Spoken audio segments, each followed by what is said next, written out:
Hello! Hello, hello, hello! Magandang araw at magandang buhay at panibagong vlog na naman si Bonsai Stanglong po.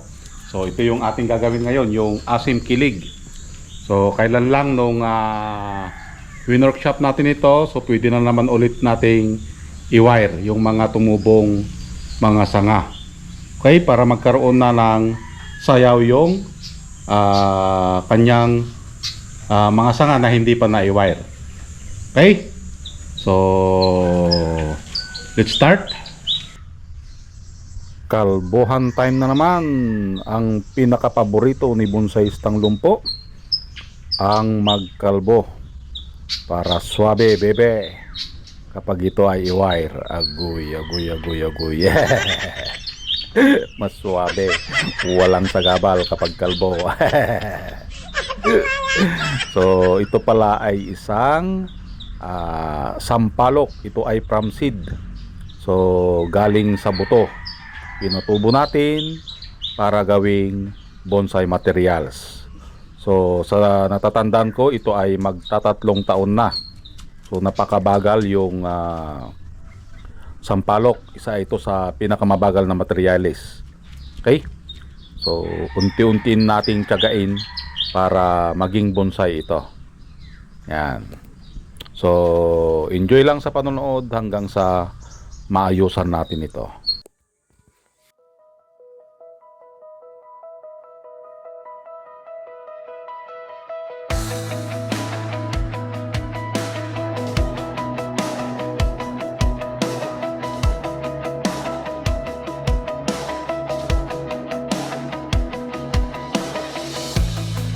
Lahat ng bonsai nag-umpisa sa wala.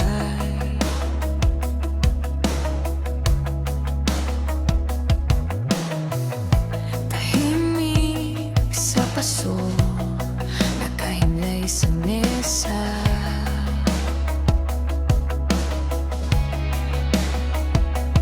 Binubuhay kita kasabay ng aking umaga.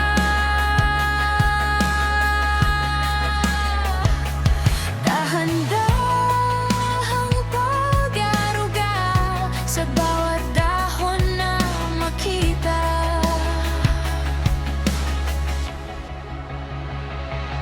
Oh, bonsai kay alalagaan sa palad ni Bonsai Stanglong po.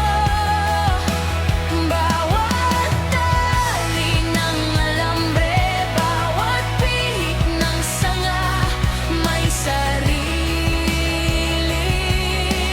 kwento.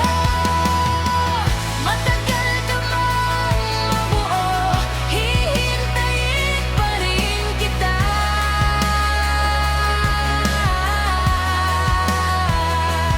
Bubuhayin, aalagaan kita sa palad ko, para ipakita ka sa buong mundo.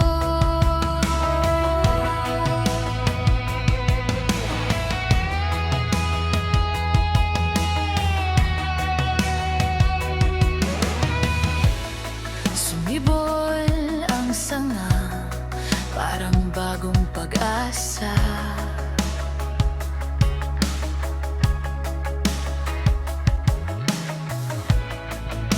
Parang puso ko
Yon, at natapos na nga nating ayusan. Ito na yung kanyang itsura. Yan. So, nakukulangan pa tayo dito sa likod. Yan, makita nyo, butas. So, kailangan magpatubo tayo dito. Magantay tayo ng tubuan dito.